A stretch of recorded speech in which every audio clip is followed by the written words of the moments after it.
This is for all you multi-talented, multitasking, multi-everything people out there. Take it away. Find your glory, write your story, fearless feet will carry you.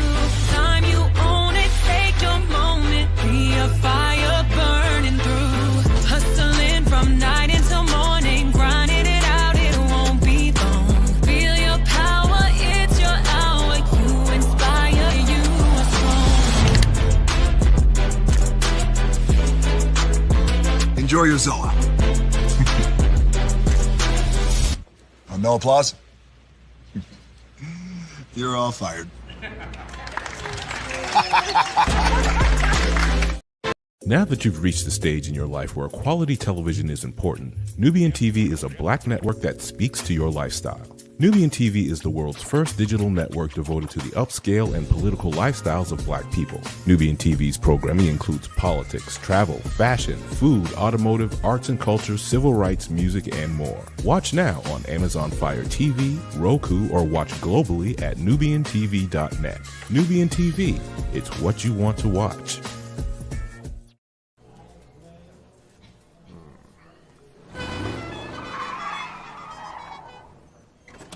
Come with me if you want to live a more delicious life. Oh, maybe we should get in the van. In this world, we don't get to control much. The past, male pattern baldness. Leggies. Got one right now. The urge to puff that bubble wrap. But there is one thing we do get to choose every single day. What we eat. Welcome to the Sonic Department of Research and Deliciousment. We have everything you want, didn't know you wanted, and some things you didn't know were possible. Because we believe if you're not having fun, you're not living free. So come on, let's live a little. Hey, good morning, America.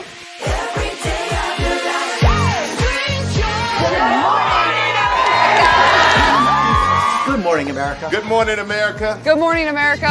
Money! Are you ready? They are ready. Covering the biggest events in the country right now. There's a lot going on here this morning. It's always a good time. That's what the show's about. That's good. Really good. Very good. Coming in hot, Jimmy, coming in hot. It's far from elementary. Good morning, America. I'm not going to try to strut like Michael or anything. I have known George a long, long time. Have you ever gotten him to dance? Look at that face.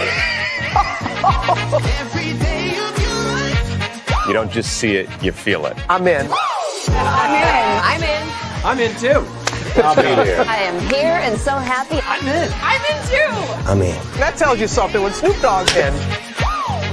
Michael, George, where? Ginger. Caesar. Just look at him. Politician. General. Author. Ruler. Man.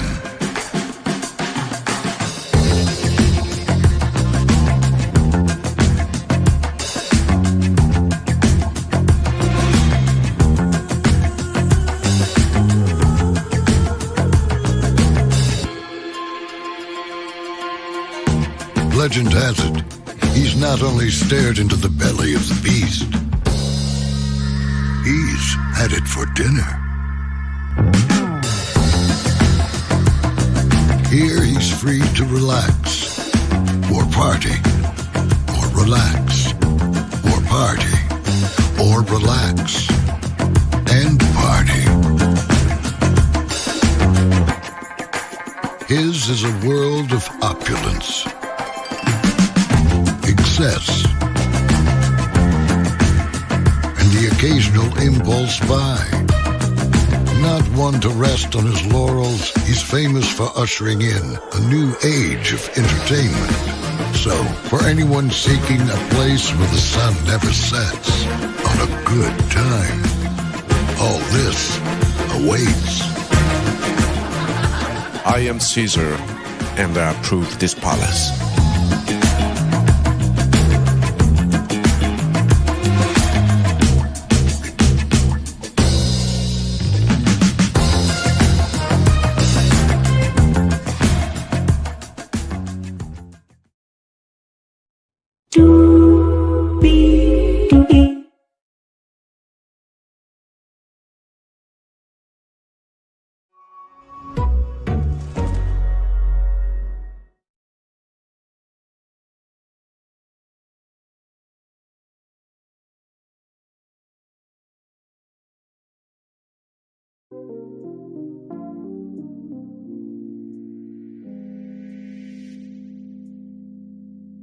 Well, hello to you, and you. Welcome into another edition of Brainley's Virtual Tour Live, day 29, or the 29th day of the Diddy trial. Joseph Cerciello and closing statements are coming in from the prosecution. Of course, the defense will be giving their closing statements as well. Now, I'm thinking that today was the prosecution closing statements, and then tomorrow will be the defense. Now, as you all know, the defense has decided not to bring up any witnesses to help Diddy at all. So, we got a lot to discuss, a lot to get through, and a whole lot to talk about. So, with that being said, let's get to the getting and doing what we do. Higher is waiting, low is available, but either way, we are live on tour. Let me take down this iconic intro here. You see that virtual tour background? Yes, you do. You hear that virtual tour music? Yes, you do. And then there is me. Hey, everybody. Welcome in. Glad to have all of you here in the building with me live on tour. Child, let's get to it, because we do have a lot to talk about. Yes, we do. Here it is. Here, everybody. Shonda Combs trial, prosecution and defense rest. Combs says he won't testify. Closing arguments will take place on Thursday. Okay, so we thought that, today, that they would start wrapping up, but closing arguments will take place on Thursday. So I will change that in the title. This comes to us from NBCnews.com. What to know about the trial. After 29 days of testimony, basically a month of testimony, the government rested its case against Sean Combs. Prosecutors put on 34 witnesses ranging from alleged victims to to law enforcement agents and assistants. The defense didn't call witnesses today, instead submitted evidence for the record. Combs said in court that he does not plan to testify, calling it totally my decision. Closing arguments will take place Thursday and may continue on to Friday morning. Combs faces 5 criminal counts, 1 count of racketeering conspiracy, 2 counts of criminal sex trafficking by force, fraud, or coercion, and 2 counts of transportation to engage in prostitution. Combs has ferociously denied the allegations against him. This live briefing may include graphic descriptions of sexual violence. For resources on sexual assault, call the National Sexual Assault Telephone Hotline. And of course, you can sign up for the Diddy on Trial newsletter for key developments and analysis. And of course, listen to the Dateline Nightly podcast. All right, y'all, let's get to the game doing what we do here. The defense rests, no rebuttal case. The defense rested this afternoon. Prosecutors told the court that they offered no rebuttal case. Justice Marion told the jury to return to court before 9 a.m. on Thursday for closing arguments. Defense cites text messages between Combs and Ventura. The defense entered into evidence a series of text messages that they argue could show how Combs and his girlfriends were in love and consensual relationships. Some of the electronic messages appeared sweet and tender, while others were graphic and explicit, describing sexual acts. In a 2017 text message, Cassie Ventura told Combs, "You're my best friend," and says there is no one that should. There is no one she loves more than him. Prosecution stipulated to the authenticity of the messages. So this is basically a Hail Mary from this dumbass defense team. Like, you not bringing up any witnesses, but you're entering more text messages. Really? This is the end. And this is all you got? Sincerely, I don't get this team. I don't get their existence. I don't get how they got law degrees. I sincerely do not know how they woke up every single day to go into a courtroom and basically defend the indefensible. I just don't get it. I hope that their soul is good after the trial, child. Court's back in session. No ruling from Assistant U.S. Attorney Christy Solek urged Justice Marion to reject the defense's request for Combs to be declared not guilty from the bench. The government believes the record at trial is favorable to the government and more than establishes the case can be presented to the jury. The judge said he reserved any decisions as the jury returned to the courtroom. So here's the thing, right? Whether the judge says not guilty or the jury says not guilty, it's still going to be different, right? So, a dumbass like they've been this whole time. It is what it is. So that's not going to change anything. Combs says he won't testify.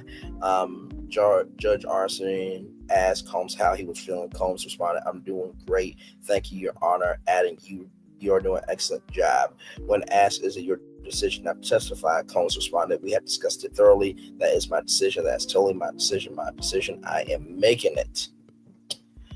Prosecution asked court to decline Rule 29 motion. Prosecutor Christy Savick said the government believes the record at trial is favorable to the government's case and can be presented to the jury. She asked the court to decline the defense's Rule 29 motion. In asking for the Rule 29 motion, defense attorney Alexandra Shapiro argued that there's insufficient evidence of kidnapping and racketeering in regards to Capricorn Clark's claim. She was forced to take a lie detector test for days at a building in Manhattan after some of Combs' jewelry went missing. Shapiro said that the claim does not satisfy the requirements. Under New York law, there's no evidence Combs knew that happened. Clark did it to prove her innocence. Cassie Ventura testified that she was held at the London hotel for several days after she was injured, but the government failed to provide she was detained through reasonable fear. Shapiro argued. Also, in regards to Ventura, Shapiro said DV is not sex trafficking, and there's insufficient evidence to show that Combs used coercion to force her to commit sex acts. The defense argued Ventura participated in hotel nights to make Combs happy. That is, this defense team really must eat shit every morning. My Lord Jesus, I just don't get it. So Cassie did say that she participated in hotel nights to make him happy, but that doesn't mean that everything was consensual and respectful and just, right? Number two, we do know that Diddy is known to be a violent person. Even the defense team said that he is a violent person, right? And, he forced these freak-offs where if the women didn't do it, it would affect their bank account, it would affect their career, and it would affect their lifestyle, right? So, yeah, there was coercion to force her to do sex acts without question. I sincerely do not know how this defense team has had careers for years. I sincerely do not know. I'm just flabbergasted. I really am. Defense says no proof of bribes nor threats. Defense attorney Alexandra Shapiro continued to attempt to dismantle the prosecution's claims that Combs participated in racketeering acts. She said that the trial failed to show evidence Combs tried to bribe anyone surrounding the March 2016 hotel tap between himself and Cassie Ventura. So Eddie Garcia's testimony doesn't matter here. Like, PD paid $100,000 to the security guard. So like the boss got $50,000, Eddie Garcia got like $30,000. The other security guards got what they got, and then basically called Eddie to tell him, listen, that tape coming out could ruin my career.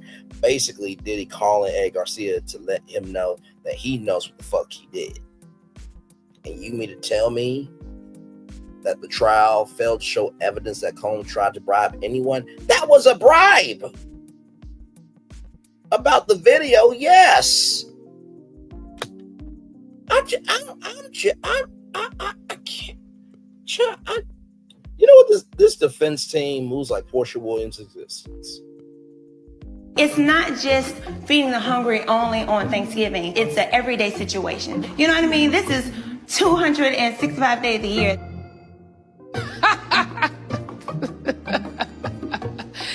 That is funny. 265 days? Where the hell that bitch live at? It's not just feeding the hungry. And still to this day, we don't know where that bitch live at. Like, seriously. Have we been watching the same trial here? My Lord. I can't.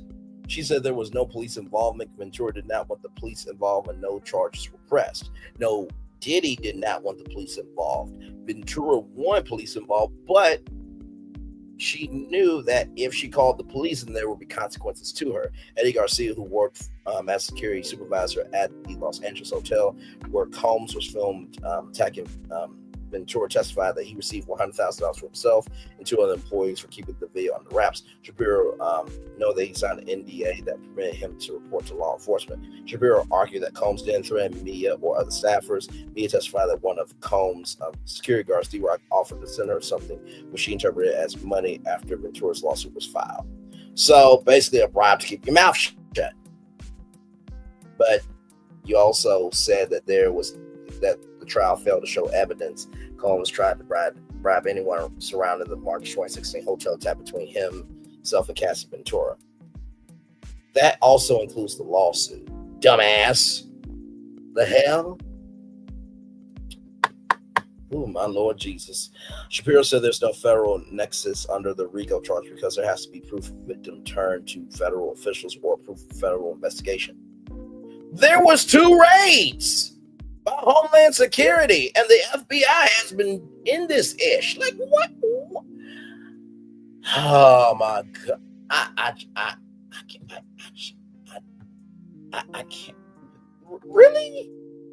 Is this what we do? I just time is slipping away from me. Yeah. Really? Wow. The car that was at Kid Cudi's home was registered to Bad Boy Records, right? That sex worker trip was paid for by Combs, but was under multiple accounts controlled by Bad Boy Records. And also Christina Corkman said to Diddy, do not get in an Uber with other people because otherwise bad ish happens. So the chief of staff knew about his ish.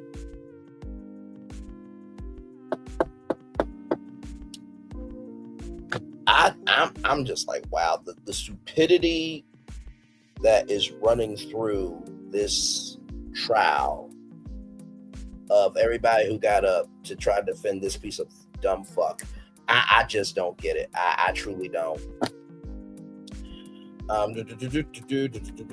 She also argued that Combs didn't threaten anyone. Shapiro noted how Jane tested Combs after Ventura's lawsuit, and Combs did not send any corrupt persuasion or threats. Combs asked her what he could do to make her feel better and asked for her support. There's also no evidence that Combs used threats or harm to procure the labor. Capricorn Clark, Mia, Ventura, or Jane. Shapiro said under the forced labor racketeering act, someone's services must be procured through force, physical restraint, or threat of serious harm. Jimmy Iovine tried to pay off Capricorn Clark by saying, hey, listen, keep quiet.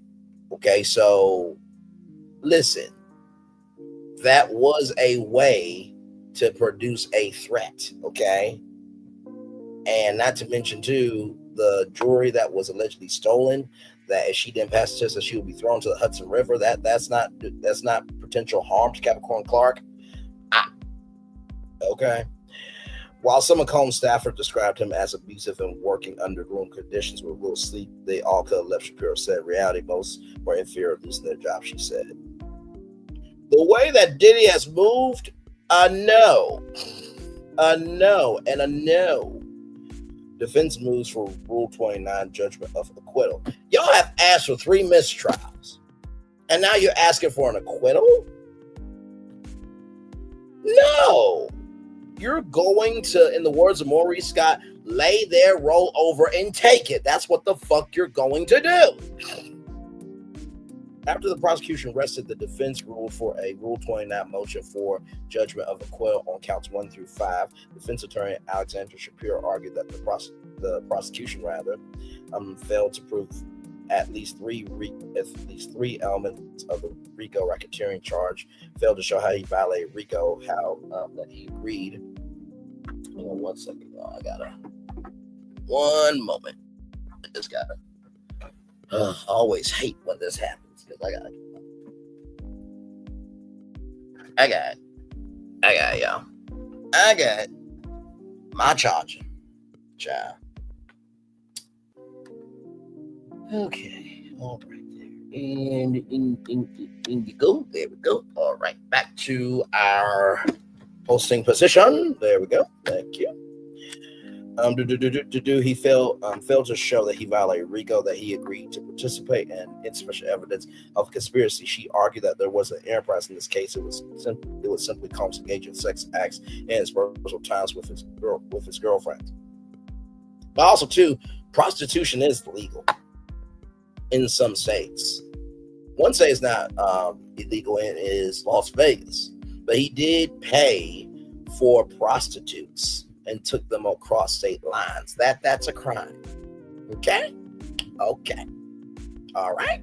Moving on. She said the prosecution has argued that bodyguards and high-ranking employees were involved in facilitating his freak-offs and hotel nights, but the prosecution failed to prove any individual actually conspired with him. So, if I'm not mistaken, Diddy texted one of his security guards to go get, what he needed for the freak off. I think it was Pink Coca-Cola, if I'm not mistaken. So he texted his chief of staff and his security guard. So yeah, there were employees. Like, sincerely, I'm just like, did they get drunk off of Benadryl and just, hey, it's week 7. It's the end of the job. Oh my God. Okay, listen, they didn't do none of that shit. It's like, you've been asleep for 7 weeks, but we can still defend them. We're not bringing up any. What do you mean we're not bringing up any witnesses? Oh, yeah, like that. That's how this defense team has been moving. Sincerely. They did errands and make travel arrangements, but they did not have anything to do with what went on with Combs' his girlfriends in the hotel room, other than that they used baby oil, Astroglide, drank alcohol, and maybe did drugs, Shapiro said. She argued that Combs took steps to conceal the true nature of those hotel nights from his staff. Shapiro said text message evidence showed Combs sought to conceal the escorts from his employees, knowing one piece of evidence. He says, I can't let KK know about the freak-offs.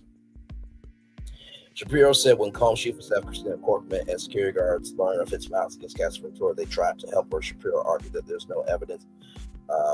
Quorum thought Combs' girlfriends were being coerced because she was the chief of staff. So, of course, she was going to tell Christina Corkman what she needed to know on a need-to-know basis. Like, what the hell is going on?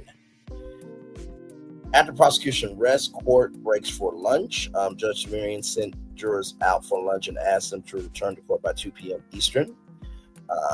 Prosecution rests its case against Combs. Prosecution rests its case against Combs at 1:30 p.m., wrapping up 6 weeks of testimony. The jury heard from 34 witnesses, most prominently Combs' ex-girlfriend, singer Catherine Ventura. She accused Combs of physical abuse, control, and of having her participate in drug-fueled sexual encounters with male escorts. Brenda Ventura testified for 4 grueling days that she didn't want to engage in freak-offs, but just didn't feel like I had much of a choice. Rapper Scott Cudi, also professionally known as Kid Cudi, testified about his relationship with Ventura and the abusive nature of her relationship with Combs. The key witnesses included a former personal assistant to Combs who went by the pseudonym Mia and Jane, the former girlfriend Combs.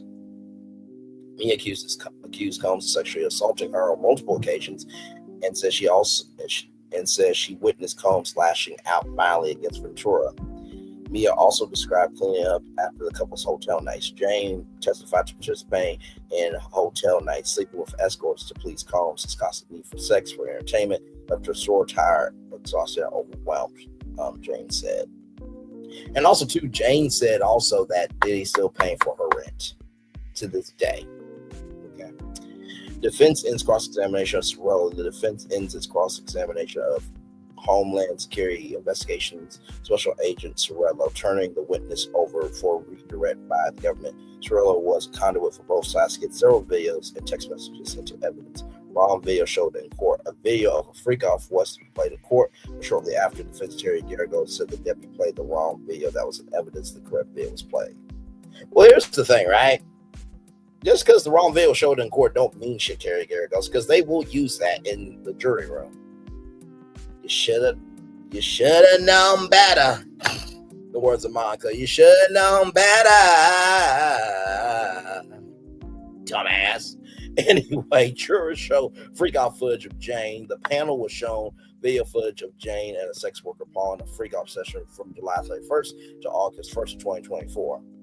So that was the last freak-off, because remember, Rena Roy from ABC News talked about that he had that P. Diddy had a freak-off weeks before he got arrested. Now, I would assume if you're going to get arrested for federal charges that you would not do any freak-offs, right? But still, he did freak-offs leading in the weeks to his arrest. But the defense team is the smart ones here. Okay. Initially, it appeared that 3 jurors had defective headsets, but it was quickly diagnosed that they had just failed to turn them on properly. They watched 2 clips for about 6 minutes of freak-off footage. Combs was initially following along wearing headphones before the screens at the turning table will turn off. The defense wants to show any ad messages Jane had free will and could have left Combs at any moment. Jane and Combs spoke about getting an NDA for a male escort. Jane and Combs spoke about getting an NDA in August of 2023 for a male escort for a night in Las Vegas. Jane texted Combs asking if one of his guys could print a non-disclosure agreement. He says he doesn't know anyone will know, so I'll have him sign the paper, Jane said. Well, the NDA is broken now. Federal court, law enforcement, beyond circumstantial. Jane text described balancing life with Combs. At times, her life was a delicate balance between her passion for Combs and her responsibilities as a single mom. In a series of August 13th, 2023 texts to Combs, Jane graphically discussed sex in the same breath as her back-to-school shopping list for her son. Jane called that her mommy mode. Wait a minute. Wait a minute. Now wait. Hey, Nikki News and Narcissism. Good to see you, beautiful. Now wait a minute. Now I know good to damn well you ain't saying, now listen, I'm getting, school supplies for my son, but later on the night, you in my office, you bad student, you. What the hell is going on here? Really, role play is a thing, and professor, student, it's, you grown as a student, and she's grown as the professor, and that could be a role playing thing, but you don't mix that in your school supply list for your son. What the hell?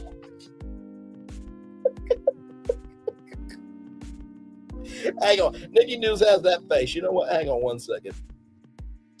Because, as we are coming to the end of the trial, I have to recognize, right? I have to recognize the thumbnail that I think defines the trial over here for us.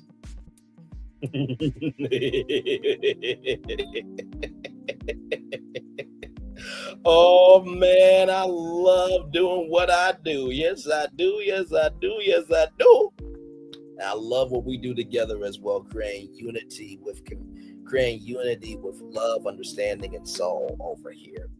So let me go ahead and pull this up real quick, since Nikki News made that face, because listen, I have to do it. I have no other choice but to do this.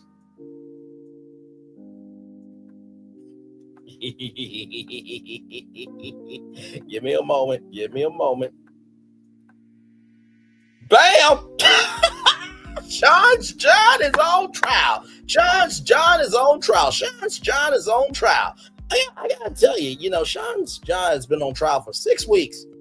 And I don't know if everybody's gonna want to use Sean's John ever again. Now listen, I'm just saying, okay? Listen.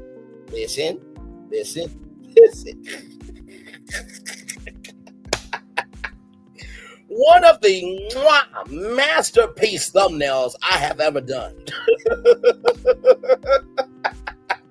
on this channel. I remember when that thumbnail first came out, Nikki News said that she blushed.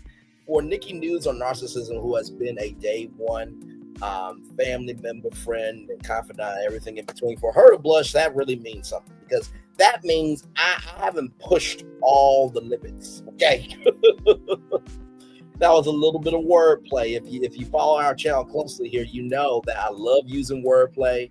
I love utilizing the culture, but most of all, I love taking swings in creativity.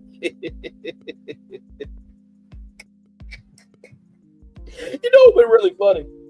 If somebody were to have, when you go to the YouTube page and you can go down, took a picture of the thumbnail, blew it up and put it on a t-shirt, and then just sat down in the courtroom. Excuse me, miss, what does that say on your shirt? Oh, it says Sean John is on trial. And everybody in the courtroom like, oh shit. And then, I'm seeing ABC, NBC, CBS, Fox, all the media outlets, all the content creators. So there was this t-shirt with Sean John's on trial. And I'm just like, oh, that was me. Ooh, I see, that was just supposed to say on YouTube. I didn't expect, this to get into in the real world. Thank God that didn't happen, because, oh my Lord Jesus, I don't imagine. My mama called, Braylon, why am I seeing a thumbnail of yours in the courtroom in New York? Hey, listen. It's called utilizing culture and humor, right? And listen, everybody knows about his, but that wasn't about his clothing line, Braylon. What do you want me to do about it? I can't do anything about this. Like, people find it funny, so it is what it is. I gotta go on The View tomorrow to describe this. Wait, you're not taping it? No, I'm going live. Oh God, right? Do you have to go? It's a live show. I respect the platform. Mama gotta go. I love you too. All right, bye. Love your mom. I really do. Let's get back to this, man. But that's crazy, though. And Jane graphically discussed sex in the same breath as her back-to-school shopping list for her son in the series of August 13th, 2023 text messages. Now, why weren't those text messages entered into court? Because, I would have had a good ha-ha-hardigafai and a good kiki reading those text messages, okay? Listen, let's roll on. Court is back in session.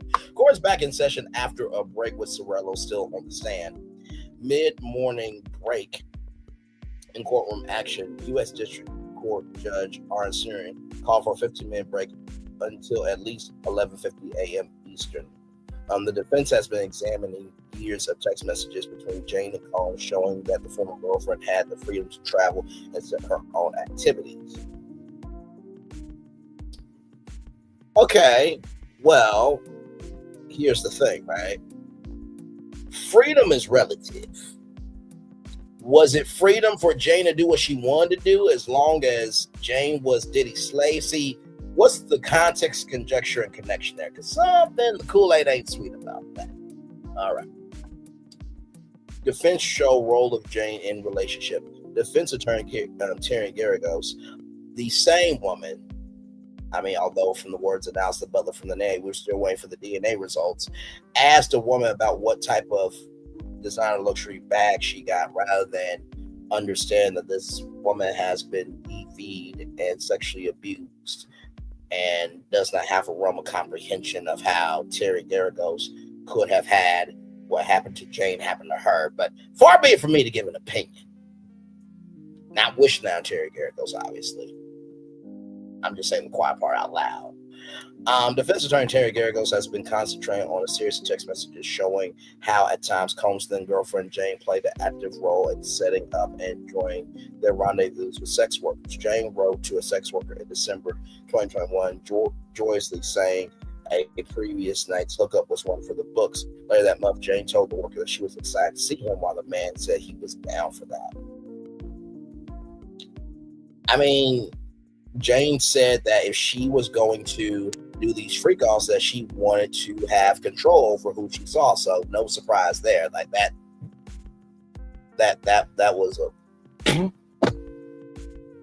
was a blip on the screen, but it wasn't a direct hit. In the words of Battleship, Cerciello returns to the stand. Joseph Cerciello, special agent with Homeland Security Investigations, returned to the stand under cross-examination by defense lawyer Terry Garagos.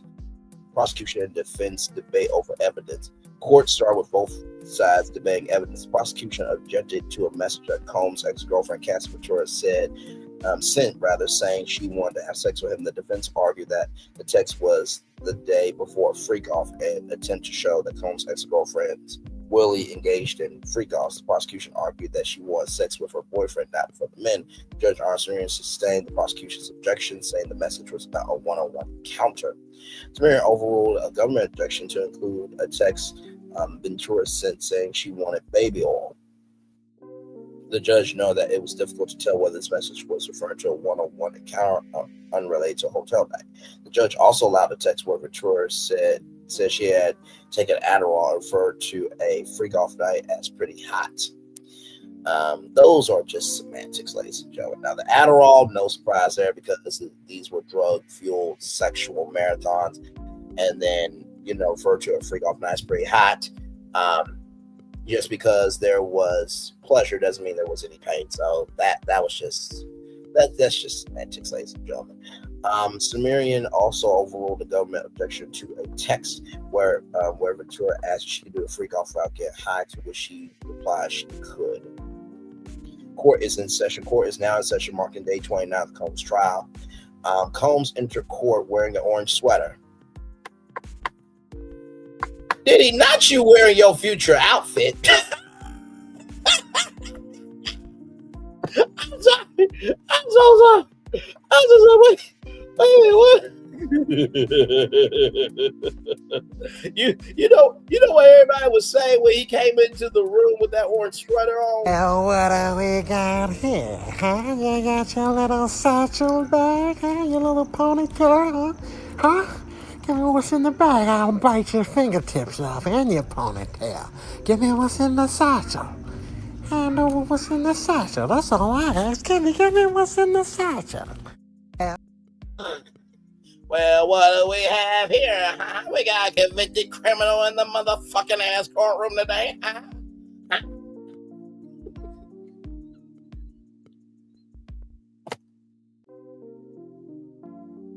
Yo, listen. Don't you do it. Don't you. As the fireworks are going off behind me for being right about this, okay? Everybody was laughing in their head mentally that this dumb fuck walked into the courtroom wearing an orange sweater, his future outfit. Come on now. Really? Out of all colors you want to wear that, you want to wear orange. Okay. He sat down at the defense table and shuffled through papers in a folder. He leaned his head back with what looked like a sigh. Jurors watched explicit videos of freak-offs in court yesterday. Yesterday, jurors put on headsets to watch what appeared to be explicit videos of freak-offs featuring Combs' former girlfriend, who has been identified in court as Jane. Combs, wearing a white sweater and glasses, looked around the courtroom. As the videos played, seemingly avoiding looking at the graphic recordings of the monitor before him. Mother Janice Combs appeared to be focused on her gaze in the jury box. So, you didn't tell me after you've done all this, you don't want to look at yourself because you know what the fuck you did? And Janice, why are you focusing on the jury? Your son did this. Like, why? I don't know why you look at them trying to convict them through your 80-year-old self. And before anybody says, Braylon, she's an elder. Elders deserve respect based on how they move. The fact that she raised a piece of shit bastard that should have been swallowed by her, she gets nothing from me. Okay? Nothing. Absolutely fucking nothing. Okay? All right. Moving on. All right. Like, what the hell? Really? Child. Here's a recap of yesterday. Jurors were shown text messages between Combs' ex-girlfriend, Jane. In December 2021, Jane reached out to his ex-worker, Cabal, and appeared to initiate a freak-off. A November 21st, November 2021, text said she couldn't wait to hook up with my favorite person, aka Combs, and jurors were shown explicit video footage of Jane having sex in November 2021. Previously, NBC had identified Cabal as Cabral, Gabriel. Name pronunciation, name spelling there, just a change. Text between Combs and a male escort agency were also shown. That was Cowboys for Angels. In one exchange, he argued that he deserved cut rates as a long-time client. The jury was also shown text between Combs and his chief of staff, Christina Corcoran, in which he planned his hotel stays and texted that he had Plan B in his nightstand. But there's no racketeering RICO charges, so the chief of staff set up his hotel stays for the freak-offs, hotel nights or Wild King nights. Okay. The text appeared to try to prove he repeatedly facilitated his ex-girlfriend to have sex with escorts. Sometimes she appeared to be into it. Other times she lashed out frustrated, saying she didn't want to do it anymore. Defense plans to arrest without calling any witnesses. Combs' defense team said in court yesterday it plans to arrest its case without calling any witnesses, but will submit some evidence that stipulates several issues. A charging conference is expected tomorrow, and submissions are scheduled Thursday.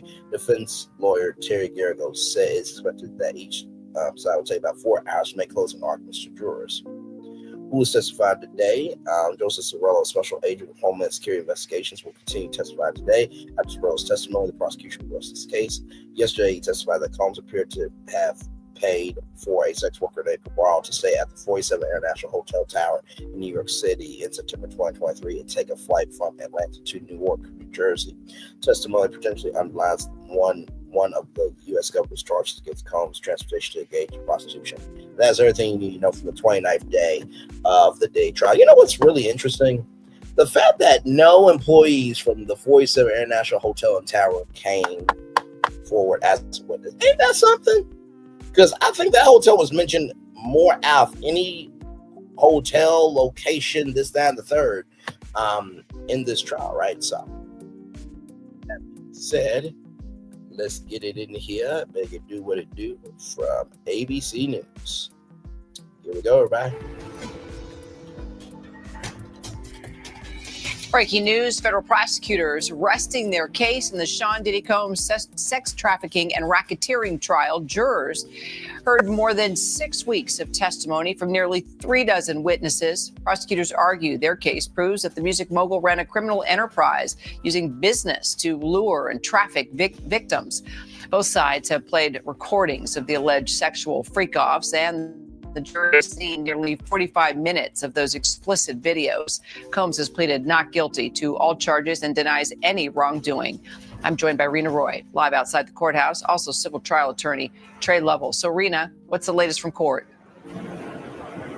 Yeah, well, Kira, the prosecution rested just a short time ago, and we are hearing from our teams inside the courtroom that the defense just asked for an acquittal, asking the judge to immediately find Sean Combs not guilty of all the charges. A defense attorney saying, quote, the defense moves for a judgment of acquittal on all counts, saying that the government has failed to meet its burden. Now, as we know, the government's case has lasted more than 6 weeks. The jury has heard from 34 different witnesses over the course of 28 days. They have seen just really a mountain of evidence here, hundreds of exhibits over the last several weeks. Now, the prosecution's final witness got off the stand a short time ago. It was a summary witness, a Homeland Security special agent who sort of summarized the logistics, if you will, of those so-called freak-offs. The defense will soon present their case. No witnesses, just evidence will be admitted to the record. Of course, we are waiting to hear how the judge will rule on that acquittal request. And tomorrow, if things stick to the timeline that we are hearing, we will see a charging conference when both sides will argue how exactly they want to see the jury instructed on the law, Kira. All right, well, Trey, the defense is not calling any witnesses, including Combs. What do you make of that legal strategy? You know, as I was saying, the only reason not to call any witnesses is if you are absolutely certain you have reasonable doubt and you don't want to do anything that's going to detract from that, take away from that, which includes calling your own favorable witnesses. So when they did that, it shows that they have the utmost confidence that they've already poked enough holes in the case and are ready to go to closing arguments. All right, Rena Roy. Trey Level, thanks, guys. And for more on the trial, of course, you can catch our show, Burden of Proof, the case against Diddy, every night, 5:30 p.m. Eastern, right here on ABC News Live. Also, you can check out Brian Buckmeyer's podcast, Bad Rap, the case against Diddy, wherever you listen to your podcasts. Thank you all so much for that. I feel like Kira Phillips is going to have those two tags in her head for the rest of her career of, you know, the bad rap case against Diddy and, you know, Brian's podcast. I feel like she's going to have those ringing in her head for the rest of her career because she said it so many times by now. Here's more dynamic video here from Tom Yamas from NBC News. Here we go. We want to turn now to some big developments in the Sean Diddy Combs trial. The prosecution expected to rest its case tomorrow in that trial. And in court today, the jury shown multiple text exchanges and explicit video evidence of those so-called freak-offs. Combs stands accused of sex trafficking, racketeering, conspiracy, and transportation for prostitution. He has pleaded not guilty to all the charges. I do want to bring in NBC News entertainment correspondent Chloe Malas and NBC News legal analyst Danny Savalos. And Chloe, the big headline there that we really didn't mention was that they're now going to rest this case and they're not going to call any witnesses? I mean, this is so different. I mean, Combs' team said a few weeks ago that they needed a week and a half, that the prosecution, we've talked about this a lot, Danny, that the prosecution had changed the way that things were going. They took such a long time that they had to rejigger their strategy. And then just recently they said that they would shorten that. They don't need a week and a half. They only needed about 2 to 3 days. So today, when I was at court to learn that they're not calling any witnesses, I was absolutely shocked. And the thing is, though, is that they do plan to enter some stipulations and some evidence of their own tomorrow. And I knew that Combs likely wouldn't testify in his own defense, but to not call not even a character witness or an expert, I find surprising. So, Danny, walk us through here. What does this mean for the defense? Do they feel they're so confident in their case, or should we see something else here? No, I'm going to let you in on a little secret of the defense part. Yeah. This happens all the time. My last federal trial, I submitted a witness list of maybe a dozen. I called 0.0. The defense frequently rests by and calls not one witness, and there's a reason for that. We, as the defense, never have the burden. You have to understand that it's not us trying to counter their witnesses. We can rest on the defense and just say they have not proven their case beyond a reasonable doubt. Consider that every witness the defense calls is a potential landmine, especially when it is the government that always has the burden and the highest burden in our law, which is beyond a reasonable doubt. But does that express some kind of confidence, though, that you don't have to call a single witness, that you don't have to clarify anything? You've done your job up to now.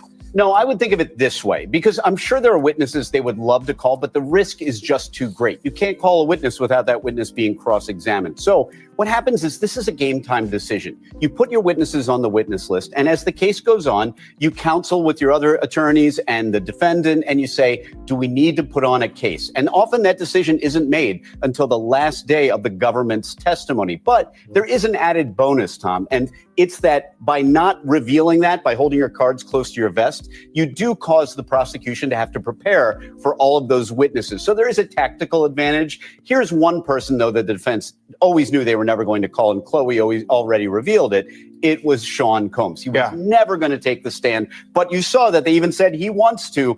We defense attorneys do that all the time. So, Chloe, explain, when do we think the jury will get this case? Right. And I just have to say, I'm surprised they didn't even call one person to try to say that Combs is a good guy, or somebody that worked for him who said we weren't running a RICO conspiracy. But Danny was like, if you call someone to say he's a good guy, you're going to play that video of Cassie Ventura being brutally beaten in that hallway over and over. But that's a good point. Why not call any character witnesses, or you don't have to? Oh, no. Character witnesses would be a terrible idea for Sean Combs, and here's why. Here is the rule. The prosecution can never introduce evidence of the defendant's bad character. The defendant can introduce evidence of his good character. But as my law school professor described this rule, it's the dump truck rule. Beep, beep, beep, as the dump truck backs up. Because now that means that if you choose as the defense to introduce what you think is good character, they now open the door and can introduce all kinds of awful evidence about your bad character. And Combs has a lot of bad character. The worst character. And they've done that for 6 weeks, almost 7. As for your question, the closing arguments are going to take place on Thursday. It's going to spill over into Friday morning, but the jury is going to get the case Friday afternoon. And you can imagine that it will have been 7 weeks at that point that they want to wrap things up before the 4th of July, go back to their families. You know, so many of them have had different family things, either that they've had to miss. They even let court go early one day so that one juror could go to her child's graduation. But again, they have 5 counts to go through, a copious amount of data, a bunch of stuff that's been revealed over the last several weeks, that this is not going to be fast. Yeah, I do want to ask you, Danny, we've seen everything. We now know how this is sort of going to play out before the jury gets it.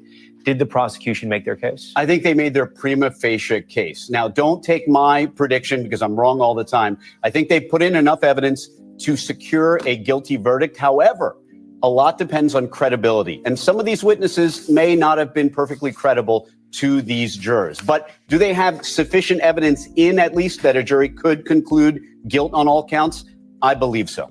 I don't. I think it's going to be split. So What do you think, a mistrial? No, I think they're going jury? to find him guilty on transportation to engage in prostitution, both counts, not guilty on RICO conspiracy, maybe guilty on one of the 2 counts of sex trafficking. Okay. So I've said it here. Go with Chloe. I put my weight on it. The law firm of Savalas and Moss, we appreciate having you guys here. We thank you for that.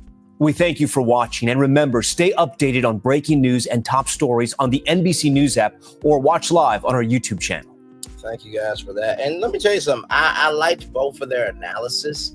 I'm still a little perplexed of the fact of if he is such a good guy, why didn't anyone come out for him? I mean, thank God they didn't call Kanye West because motherfucker, your trial is up next.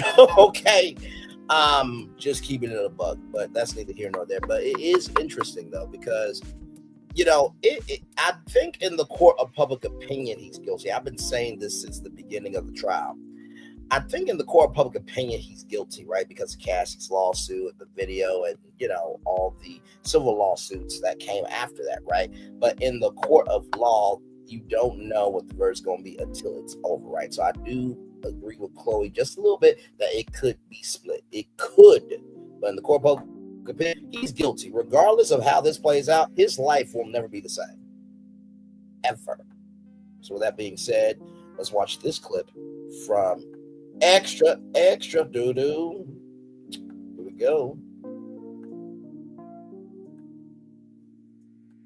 A smile and a wave. And today, Diddy waived his right to testify. In open court, he revealed it was his own decision, telling the judge, "I'm doing great, and you're doing an excellent job." Diddy spoke out just after the 34th and final prosecution witness took the stand. Shine like this, they mighty blessed, but sometimes you gotta go through the dark to manifest. Even as Diddy released what could be his final record, the Love album, Off the Grid, in September of 2023, a Homeland Security agent testified Diddy was still planning freak-offs and hiring male escorts. I ain't gonna lie. Now listen, I use this picture to say, hey, listen, you were still planning freak-offs as you were getting arrested up to this. You know we're fucked, right? And by the way, y'all, if you're wondering what color is this sweater, it is a orange sweater. So on the last day of the prosecution, with the character witness of Mr. Cerciello, he wore an orange sweater, which could be potentially his future outfit. So the irony in that is just beyond comprehension. I'm doing great, and you're doing an excellent job. Diddy spoke out just after the 34th and final prosecution witness took the stand. Shine like this, they mighty blessed, but sometimes you gotta go through the dark to manifest. Even as Diddy released what could be his final record, the Love album, Off the Grid, in September of 2023, a Homeland Security agent testified Diddy was still planning freak-offs and hiring male escorts. I ain't gonna lie, it's like I'm living a dream. Authorities say the proof is in flight plans and hotel reservations involving a woman only known as Jane Doe. They're trying to prove the charges of sex trafficking of Jane by showing that Sean Combs was transporting her over state lines. CNN correspondent Elizabeth Wagmeister. This is their final witness. So it's not ending with a bang in the sense of a Cassie or a Kid Cudi. What are you expecting today? But it could end up being one of the most crucial witnesses for them, because if the jury believes that these women were coerced into sex and it is not something that they wanted to do, well, then they have the flight records and the hotel records to back it up. Yep. So why did Diddy choose not to testify? During his testimony, he could control the narrative, but the second it's time for cross-examination, he loses all control. There's just too much risk in that. Deliberations may be just days away, and jurors have a lot of evidence to consider. From the just-released videos of Diddy enjoying his music mogul status on island getaways before his arrest, to photos the government says are drugs, baby oil, and an Astroglide for freak off, an alleged car bombing, and audio of Diddy talking to an anonymous girlfriend. Oh, you cracked pipe. And of course, that disturbing video first obtained by CNN of Diddy's assault on Cassie in a Los Angeles hotel. Combs then kicks her twice and attempts to drag her on the floor. They will have hundreds of pages in front of them, whether that is testimony that they've heard, whether that's text message exhibits, flight record exhibits, and also, of course, those freak off videos that they have been watching repeatedly through this trial. Yeah. Thank you, extra. Woo! We are on our way to the end of the road for this trial here. Yes, indeed, here. So, with that being said, from Court TV, Diddy confirms he won't testify, compliments judge for excellent job from the Associated Press, courtesy of Court TV. Sean Combs told the judge at his sex trafficking trial that he's doing an excellent job, as he confirmed Tuesday that he won't be testifying. Combs made the comment to U.S. District Judge R.N. Surian after being asked if he planned to testify. The question was posed after the prosecution rested after more than 6 week a 6 week long presentation of evidence against the hip hop maven that confronted him with former employees, two former girlfriends who expressed regret at his treatment of them over the past 2 decades. After the prosecution rested, Combs' lawyers asked Surian to halt the trial immediately and throw out the charges, arguing the charges were proven. The judge reversed the decision. This defense team is dumb as fuck. I mean, honestly, if the jury cannot see that asking for 3 mistrials and acquittal doesn't signal guilty, I don't know how smart the jury is at this point. I really don't. Like, that should tell you. If this defense team is pushing so hard to get out this shit, that's got to tell you something. Just keep it in a book. Oh my God. So the judge basically denied it, or he's waiting to give that decision. Either way, I believe that the judge is going to say, y'all have done way too much. You asked about people's sexual escapades. You asked about somebody's handbag. You done this, that, the third. Like, no. Y'all going to, in the words of Maurice Scott, lay their roll over and take whatever the jury's about to give, okay? Not that Maurice Scott should be pulling for shit, but just saying. The government rested after defense lawyer Terry Garagos finished questioning the prosecution's trial witness, Joseph Cerciello, a Homeland Security investigations agent. Prosecutors have cited the freak-offs as proof of the sex trafficking and racketeering conspiracy charges that resulted in Combs' arrest last September. Defense lawyers, though, say there were potential sexual encounters consistent with the swingers' lifestyle. Combs, 55, has pled not guilty and has remained incarcerated without bail in a federal lockup in Brooklyn after multiple judges concluded last fall that he was a danger to the community. The government's case consisted of 34 witnesses, including former employees of Combs' Bad Boy Entertainment companies, but the bulk of its proof has come from the testimony of 2 former girlfriends Cassandra Cassie Ventura, and a model and internet personality known to jurors only by the pseudonym Jane. Ventura, 38, testified for 4 days during the trial's first week, saying she felt pressure to engage in hundreds of freak-offs because the accounts would enable her to be intimate with Combs after performing sexually with male sex workers while he watched them slather one another with baby oil and sometimes filmed the encounters. Jane testified for 6 days about the sexual performances she labeled hotel nights, saying she was putting them into perspective after being in therapy 3 months ago. She says she felt coerced into engaging in them as recently as last August, but did so because she loved and still loves Combs. And also, Jane also said to the court that allegedly Diggs a cuck because he has gay tendencies. That's what Jane said. Okay, listen, that's what Jane said. She did some research and recognized that a man who wants his woman to have sex with other men usually can be and sometimes have bisexual tendencies or just be gay, but can't be gay out loud. So that's what Jane said. Okay. All right. Moving on.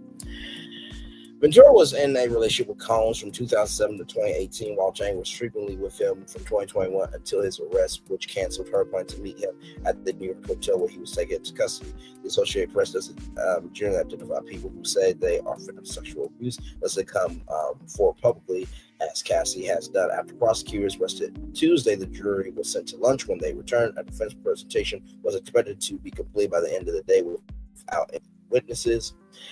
Throughout the trial, defense lawyers have made their case, said no one ever, for exoneration through their questioning of witnesses, including several who testified reluctantly or only after they were granted immunity from any crimes that they may committed.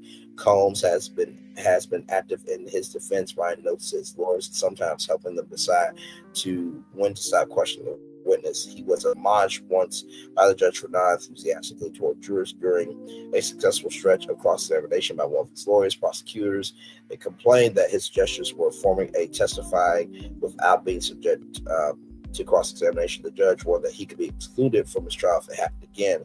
In the past week, prosecutors and defense lawyers have shown jurors over 40 minutes of recordings Combs made of the freak-offs or hotel nights. Several jurors occasionally seemed squeamish as they viewed and listened to audio of the accounts, but most did not seem to react. In her opening statement, Garagos had called the videos powerful evidence that the sexual conduct in this case was consensual and not based on coercion. Closing arguments were tentatively scheduled for Thursday.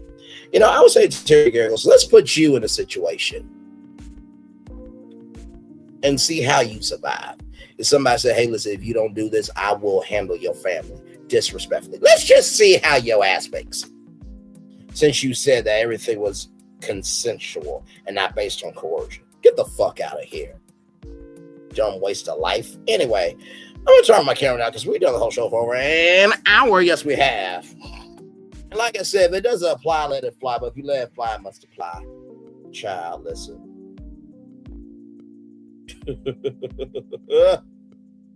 Shoot. I was talking to Michelle from the Arts Collab, and she was saying, you really do say this, that, and the third, and da. I'm just like, well, I have a little more carte blanche. Say what's on my mind. I stick to the prompt. The prompt won't be about me. But in the same token, right, wrong is wrong. So then she was talking about, well, there's a way to have decorum and race and this, that, third. I'm like, I didn't get to, hang on, let me see something. I did not get to, okay, it is what it is. I didn't get to 3,143 subscribers, and I didn't get to 611,204 views by coming in weak. People are looking for commentary that is relatable to their perspective, right, of how they think. They look for somebody who has a dialect that is sensible enough, that has the capacity to understand what's going on. But most of all, they can stand up for what's right, stand 10 toes down against what's wrong, and move in a fashion that you're not trying to drag anybody, but if you are dragging somebody, it's to cause good trouble, to be about whatever we don't confront, we allow. So I love Michelle, but I respectfully disagree that she's gonna have her opinion, but I still love her though. It's all good. So with that being said, everybody, 3 people in the building. Like, comment, share, subscribe. Glad to have all you here. We are live. We are live on tour. Glad to have all you here right here on Braylon's Virtual Tour Live. Day 29 of the Diddy trial, everybody. Yes, indeed. So we are just here chillaxing. Yes, indeed. We are just here chillaxing. Whew, man. What a show, what a show, what a show, what a show, what a show. Man. I will say this has really been such a moment in time. If you did not cover the Diddy trial, first of all, understand why, because it was quite a lot, right? It was quite a lot. Not just mentally, but soulfully as well. You know, I mean, it took a lot out of me to cover this, but also too, I knew that this was a cultural moment in time that this had to be covered. It had to be, right? Just keeping it above. So it's a big deal. So just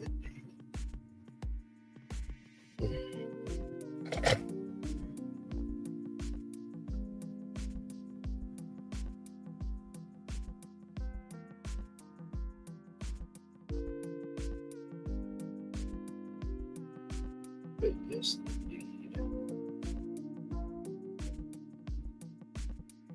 We are just chillaxing here. So what we're going to do is we're going to take a little commercial break, and we will be back with more Braylon Lee's Virtual Tour Live right after this. We are live once again, live on tour. Like, comment, share, subscribe. We'll be back right after this. Roll it.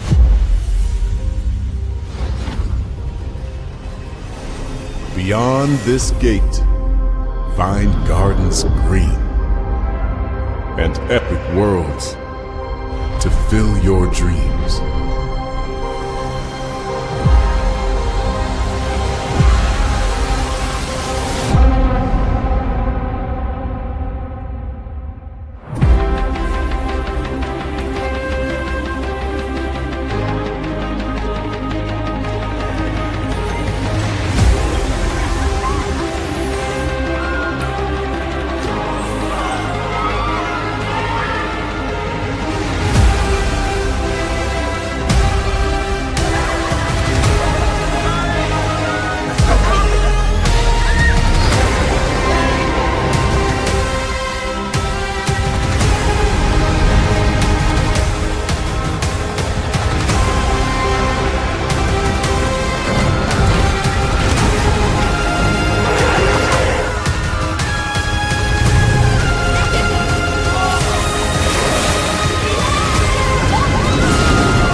There's really no secret about our approach. We keep moving forward, with the hope that it will be a source of joy and inspiration to all the world. In Disney's 102-year history, there have been many defining moments and countless achievements. Today, we celebrate another thrilling moment, the creation of a spectacular new Disney theme park resort coming to Abu Dhabi.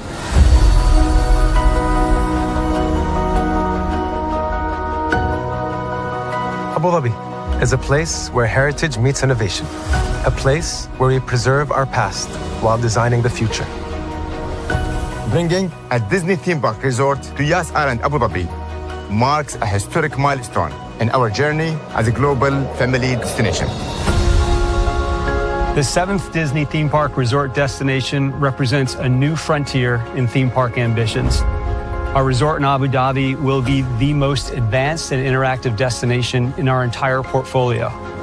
The location of our park is incredibly unique. It's anchored by a beautiful waterfront, which will allow us to tell our stories in completely new ways.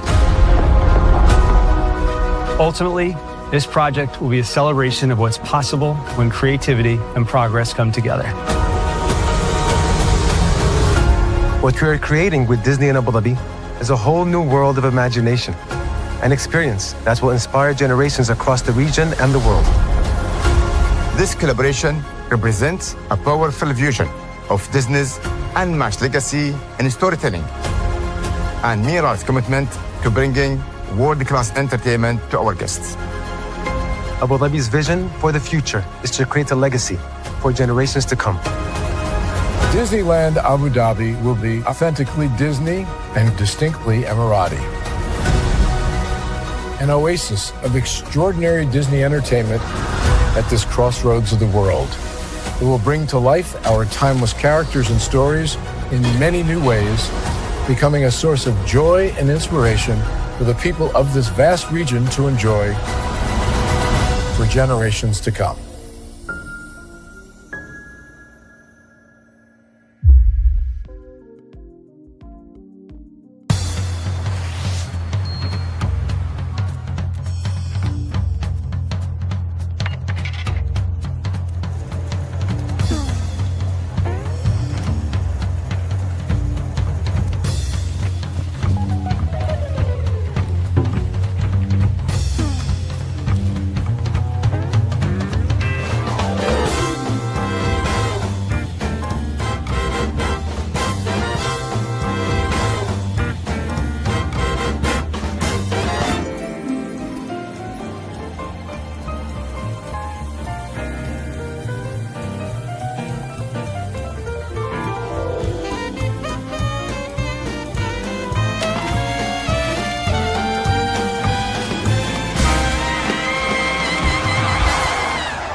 Power 923 Jams and the Arkansas Minority Health Commission encourages you to take the COVID-19 vaccine to help keep you and your loved ones safe. Involved in our community, the People Station, Power 923 Jams. KIPR Pine Bluff, Little Rock, KFOG, Little Rock, a Cumulus Media Station. And now, back to the jams. Hip-hop. Drake. Girls want girls where I'm from. Yeah, well, girls want girls where R&B. J. Howell. Just cause I love you and you love me. And now, bumping back-to-back continuous music with another fresh new jam. Heard here first on the People Station, Power 923 Jams.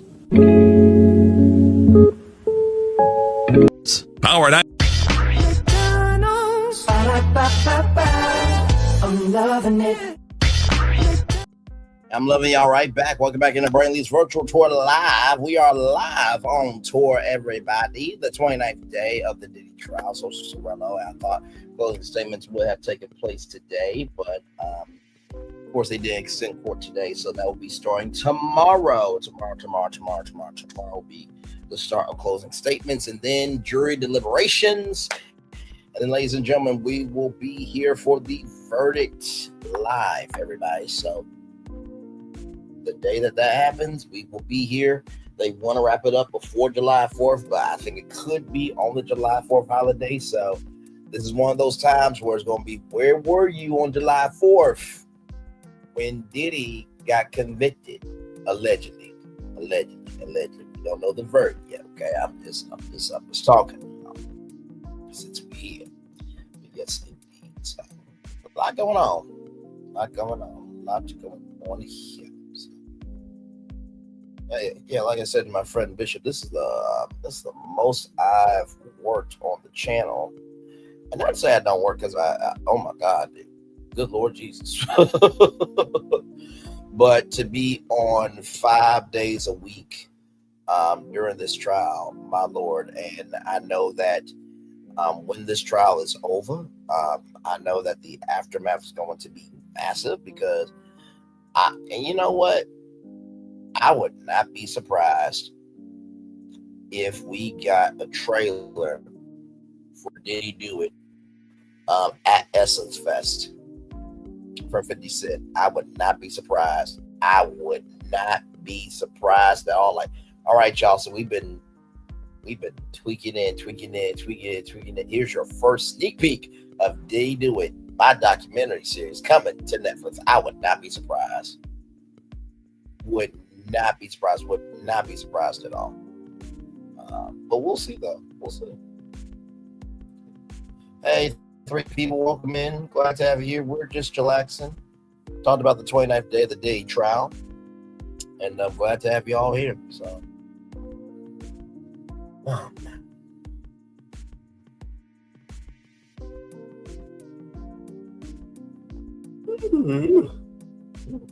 it's been a long day today. But a good day.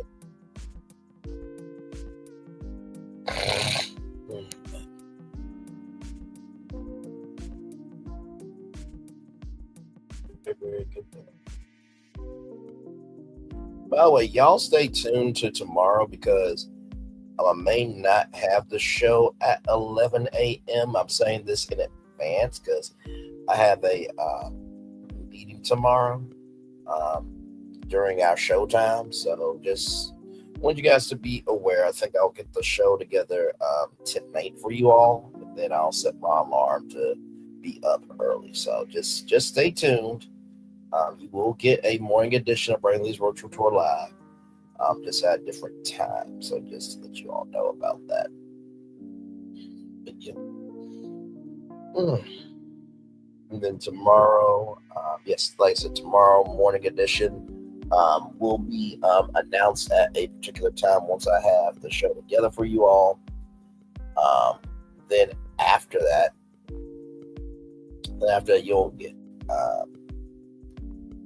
you'll get the Diddy trial at 6 o'clock. And then, of course, you'll get 90 Day Fiance, Hunt for Love. We've been watching that show. It's been getting good. So we'll watch that. Then Thursday, Diddy trial. Then Friday, 11 a.m., 6 p.m. 11 a.m. Morning edition. And then 6 p.m., you will get Diddy trial. So then Saturdays, we are resting because Jesus. Yeah, we did everything with the Never Ever Mets. Like I said, Ready to Love will be back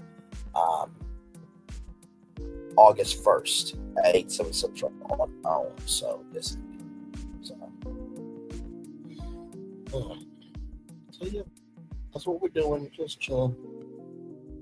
See something quick.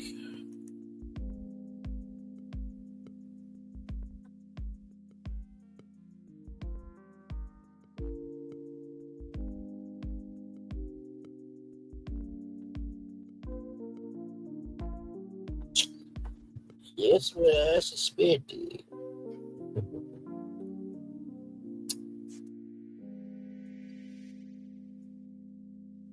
I'm sure I'll hear with y'all for a little bit longer, so like 25. Then I'll read y'all the Daily Motivator, then we'll head on out.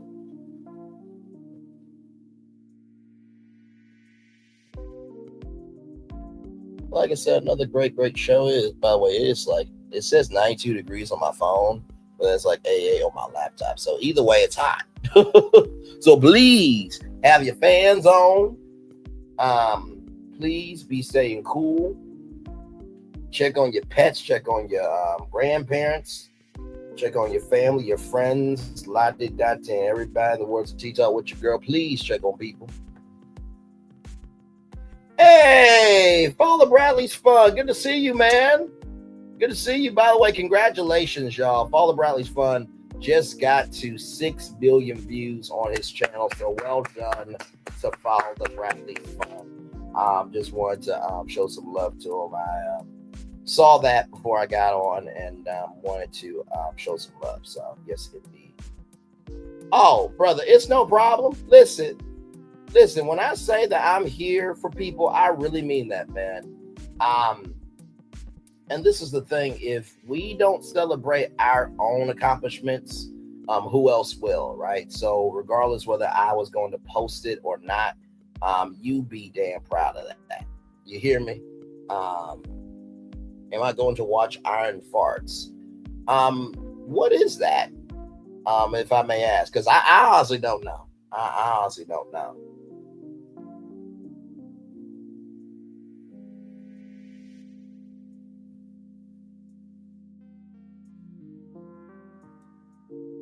Oh, Ironheart. Well, you know what? I will say this, right? Brian Coogler is actually executive producer on it. And I say, why not? I say, why not? Because honestly, to tell you the truth, Robert Downey Jr. approves of it. And I know that for Marvel fans, and y'all, this is the chill out. This is the chill part of the show. So we've done everything with Diddy, okay? Because Robert Downey Jr. approves it, I'm good with it. And that's kind of my mark for things. And also, too, I think it is a beautiful thing to diversify the Marvel universe. I know that sometimes they can lean a little too heavy in being one-dimensional in their characters of showcasing too much personality, but I do understand that they have to be bigger than just action, right? There has to be an emotional tie because it is Disney after all, right? So yeah, I mean, listen, there's going to be an audience for everybody, right? And yes, I did see The Hood. That's Anthony Ramos. He was in, I think he was in the Transformers movie about the jungle. He did a great interview. Her and Dominique Williams did a great interview on Good Morning America. And Anthony wasn't giving up nothing, not a thing. But also too, I'm gonna tell you the main reason why that I do try to support most things, right? Because I look at it like this: that staff and crew, they have done 12 to 14 hour days to produce it. So I get it from the fan perspective that maybe, like you said, it might be too much drag, or you might call it, iron farts, or, this, that, the third. But in the same token, that staff and crew worked extremely hard on that. And with what's going on with what went on with the strikes, right? For writers and actors, they deserve to have their dreams come true, and those families deserve paychecks. So, to each their own. But yeah, I definitely will watch it for sure, without question. So, and listen, I know to that side, it's like, damn it, really? This is your opinion? It's like, yeah, and honestly, the reason why I have that opinion is because that would be like if G4 came out, right? And let's just say that Father Bradley's Fun, La Renee Creole, Erica, or any one of y'all, right, had a show, or better yet, forget the show because I know the show would be amazing, but let's just say that you guys wanted to get into the movie business, right? That you guys had an idea for a series or for a movie franchise, and people were saying, oh my God, I don't like the drag stuff, or I think it's, whatever nickname that they give your stuff, right? I would be defending like, hold on a second, Father Bradley's Fun, La Renee Creole, Erica, or anybody that wants to pursue a dream, they worked hard for that dream, right? So that's my stance. That if I would want somebody that I know who's pursuing that to be disrespected with their art, then why would I disrespect the art of people who have done the work? And if people are pissed off by that opinion, so fucking be it. Damn. I have a friend in Hawkeye. When he popped up on the show, I was blown away. Ironically, the main character I've ever played in a movie is gay. Well, there you go. There you go. And by the way, y'all, this is the words of Dr. Ari Verne. This is just heated fellowship, y'all. It's all good in the neighborhood.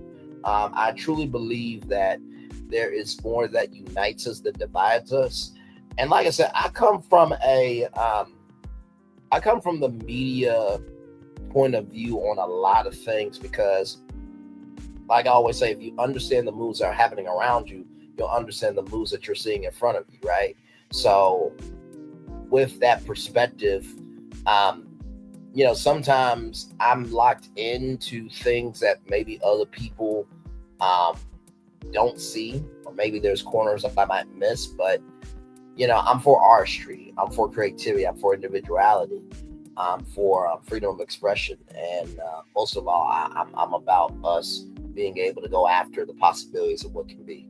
So I've met the man I played. I so want to be very respectful to play him as an actor. Oh, absolutely. You know what I mean? I don't think, like I said, I could be a unscripted actor. I think, like, give me a scripted character, then let me improv everything off the top of my head, because I feel like whenever you have a script, depending on the story, sometimes the script can confine you. You know what I mean? And doesn't allow you to expand yourself, right? So if this scene calls for me to be pissed, why do I need to, act out the lines of me being pissed when I can just go into that mode of being pissed and explore that, right?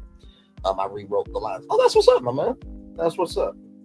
By the way, y'all go like, comment, share, subscribe to Father Bradley's Fun. He's good people. He really, really is. So yes, indeed. I think I'll be talking about some. Now, of course, I don't give out all my I don't give out my destinations, but we do talk about theme park stuff. So you may see a theme park story on the morning edition of Bradley's Virtual Tour Live. You may. I can't confirm nor deny it as of now, but just stay tuned. Just stay tuned. All right, my man. Much love. Congratulations on the 6 million total views there. Much love to you, brother. Thank you again, man. Yes, indeed. So, yep. So I'll try out here with you guys a little bit longer till 1:35. I know I said 1:25, but then Father Bradley's Fun came in, had a little bit of fun with him. And so we'll hang out here until 1:35, 1 hour, 35 minutes. And then we will be on out of here. Yes, indeed. Yes, indeed. So.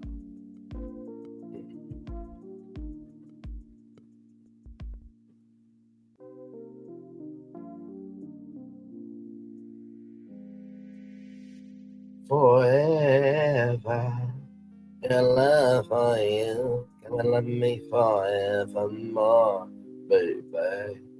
Come and love me forever, ever, evermore, baby.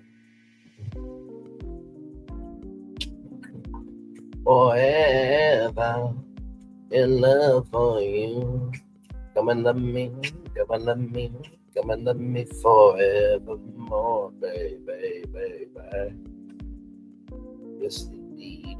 Welcome in, everybody. Glad to have all you here. We are just chillaxing over here. Talked a little bit about Ironheart. That's a new series coming to Disney Plus. Please, please, please, please, go watch that when it comes out, y'all. Because we need our voices out here now more than ever.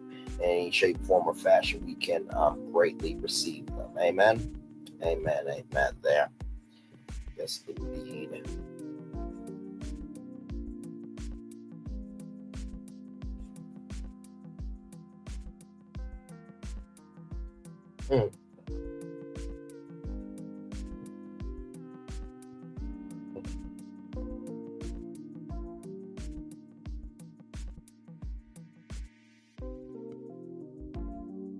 Yes, indeed. So, yep, we're just here chilling now. Just chillaxing. I'll be here for 1 hour and 35 minutes. And then we will be on out of here. I'll reach all the daily motivators, then we'll make it do what it do. So, yeah.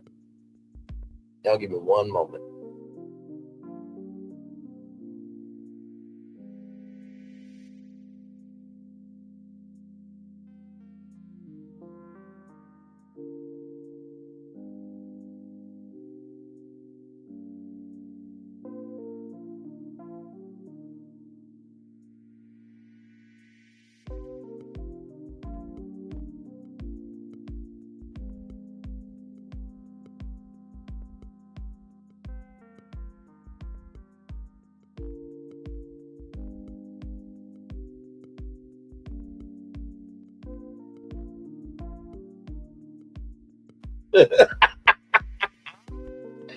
Oh, my Lord Jesus, child, listen. Just when you think your behavior is bad, there's always somebody else out there.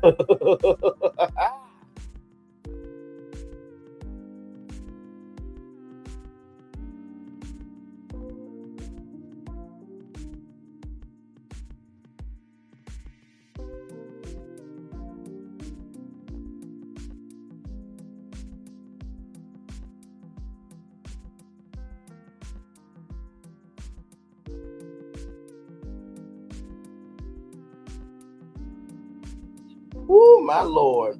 My Lord, my Lord. That clip was funny as fuck, man. Hey, everybody. Welcome in. Glad to have you here. We are just chillaxing. Yes, indeed. We are just chillaxing. Yes, indeed. Oh, my Lord.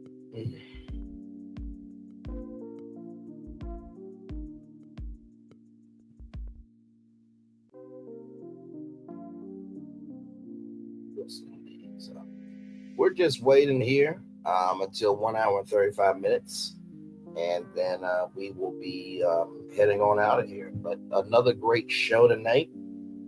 It really has been quite the. It's really been quite the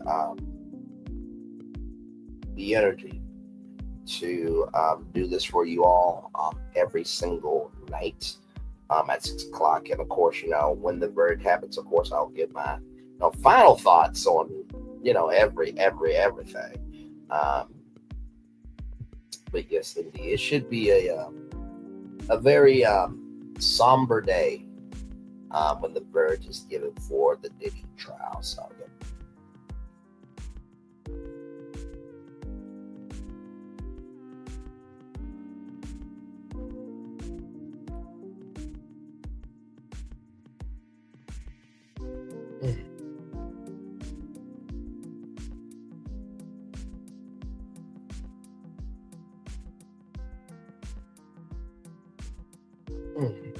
One more minute, y'all, and then we will head on out of here.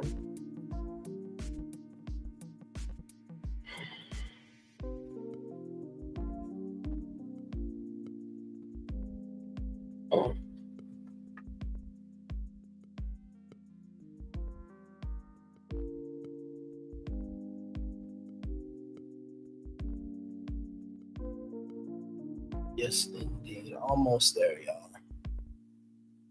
As we get there, let me bring up the Daily Motivator. Then we'll head on out.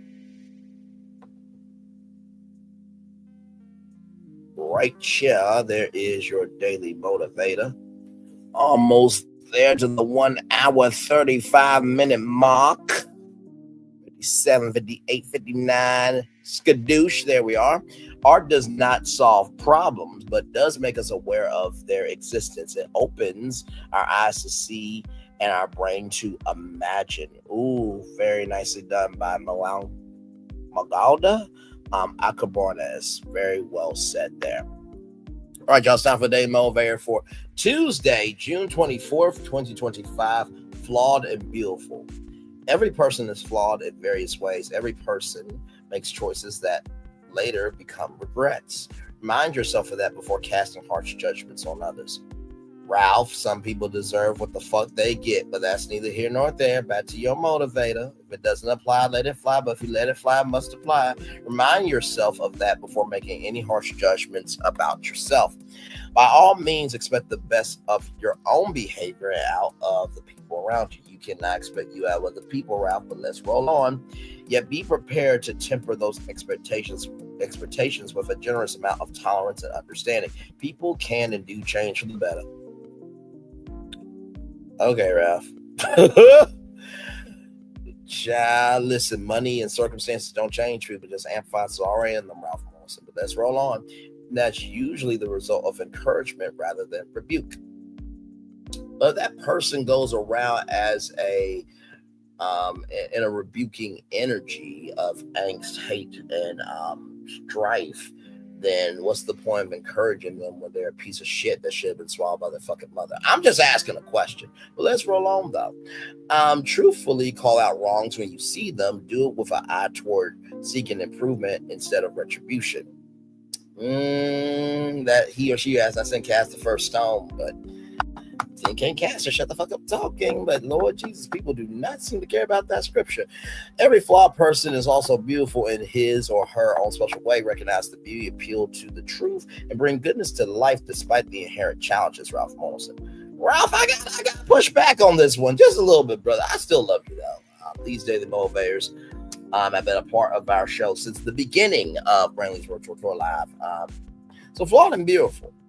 Remember, every person is flawed in various ways. I will agree every person is flawed in various ways, but also I believe every person is responsible for their flaws and how they move with their flaws, right? So that's the first thing I want to say on that. The second thing I want to say is people can and do change for the better. You know, the words of, that song For Good from Wicked, I've heard it said that people come into our lives for a reason, bringing us something that we must learn. And I will say this, I think in order for anybody to want to be able to, change for the better and do better and want to have the ability to be able to, for anybody who thinks that they want to change or that they can change and do change and be the change for the better, that starts with internal work. And if your internal work is so shot that you believe your right is right and everyone else wrong is wrong, then guess what? That says a lot about you. Because to me, just because you can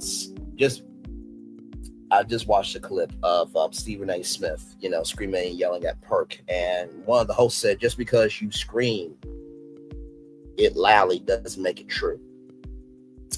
Some people might need to learn that lesson. It doesn't apply, let it fly. But if you let it fly, it must apply. Recognize the beauty, appeal to the truth, and bring goodness to light despite the inherent challenges. Here's the thing. Sometimes people create themselves as a challenge, right? And the words in the story of David and Goliath, giants, they do fall. The bigger they are, the harder they fall. That is a statement that has been said by many, many, many, many people. Okay, we've heard that story in Sunday school and growing up and in many different forms. And so I will just say this to you. If you don't move like a giant who is arrogant and toxic and just chaotic, then guess what? Nobody will be rooting for your downfall. Giants, they do fall. The bigger they are, the harder they fall because of how high they allow themselves to become. But they don't realize the higher you get, the bigger you get, and the more strength you get, the harder it is to take the pain when you fall down your fucking ass. And with that being said, everybody, it's time for the best outro on YouTube. Know what you do and do what you know. Never say you want more special because you are always born a blessing. Trust you may not be where you want to be, but anyway, you'll be where you need to be. Do what you've been chosen. Do wise with it. Call yourself. It's nothing to be chosen. One love, much love, all love. I spend time with you. You spend time with me. And hopefully, by spending time together, we'll be great together. And I always remember we're doing radio, television, YouTube, living your best life. Or you're just recognizing, man, when no one wants to speak out for you, not only does that say a lot about you, but it also says how people really care about you. Make sure the replay is not just for you to watch it, not just for you to listen to it, but for you who wants to experience it again. I love you. I value you. I embrace you all. Always remember, see love. You gotta give it, or see love. You gotta give it, or see love. You gotta give it. There are obstacles you have overcome, or a success you have achieved about this particular day. I'm extremely proud of you, but no one else is proud of you. Be proud of your damn self. Finally, y'all listen. Whatever is going to happen at these 4th of July barbecues, it is what it is. But I will just say this to everybody who supports Diddy. If somebody disagrees with you, I just want you to ask yourself one question. Would you want a 5th quarter or a half of what was alleged to happen to anybody in your life? I want you to sit with that at your 4th of July barbecue. Okay? Some of y'all have been in need of some very deserved mental molly whoppings. And let me tell you something. Karma Prime has come to deliver the same day. So for some of y'all, you might need to sit down, shut the fuck up, and drink a beer or some wine or soda and move on. Recognize that pain is pain. Just because that pain has happened to you doesn't mean that that pain can't happen to you. Commercial break and fireworks coming your way for the day that was, for the day that's come, for the blessings on the way for you, me, all of us, as a society, as people, as a culture.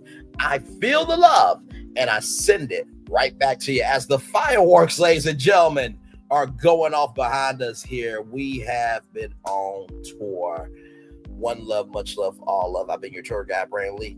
Good night.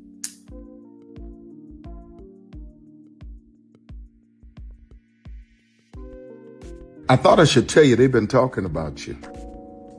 Yeah, they've been talking about you. They've been talking about the fact that they've done everything they could to stop you and everything they could to block you, but you still win. They've been talking about the fact that they have undermined your success and they have tried to sabotage your seasons, but you keep winning. They've been talking about the fact that even though they don't like each other, they get together to try to kill you, but you keep winning. They've been talking about the fact that you were voted least likely to succeed, but like cream, you keep rising to the top. They've been talking about how they tried to burn your world down, but like the phoenix, you rose from the ashes. They've been talking about you. And you know what they say? Oh, she's just lucky. He's just lucky. But no, you ain't lucky. You're anointed. You got something on you. You got favor on you. You got power on you. You were born to win. Now they can call it luck, but it's grace. They can call it luck, but it's favor. But whatever they call it, it doesn't matter, because you know what God calls you? Do you know what God calls you? A winner. I thought I should tell you, they've been talking about you. Yeah, they've been talking about you. They've been talking about the fact that they've done everything they could to stop you and everything they could to block you, but you still win. They've been talking about the fact that they have undermined your success and they have tried to sabotage your seasons, but you keep winning. They've been talking about the fact that even though they don't like each other, they get together to try to kill you, but you keep winning. They've been talking about the fact that you were voted least likely to succeed, but like cream, you keep rising to the top. They've been talking about how they tried to burn your world down, but like the phoenix, you rose from the ashes. They've been talking about you. And you know what they say? Oh, she's just lucky. He's just lucky. But no, you ain't lucky. You're anointed.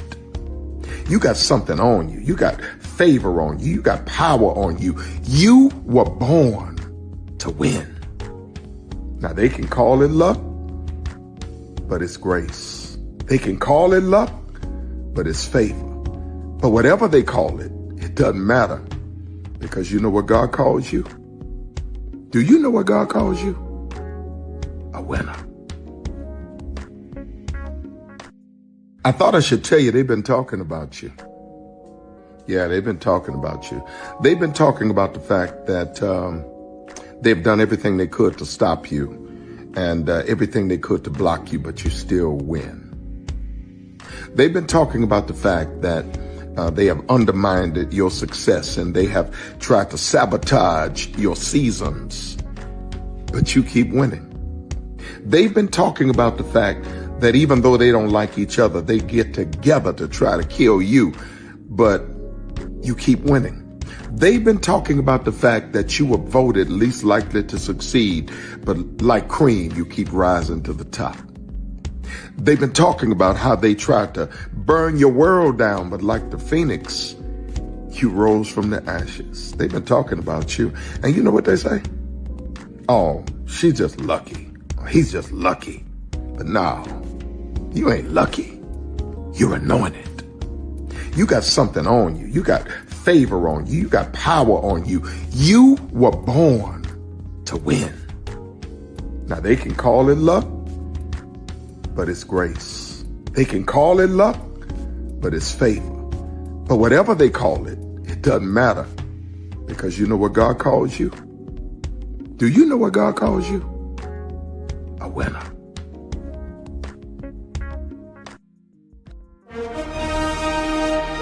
Prepare for a journey beyond imagination, beyond belief, beyond anything you've experienced before. Universal Epic Universe, a new theme park where you'll step through extraordinary portals to 5 immersive worlds.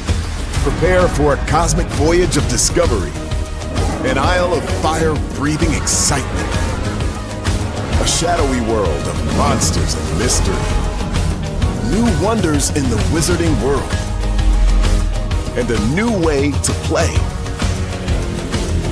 Plus the splendor of a magnificent resort hotel overlooking the park.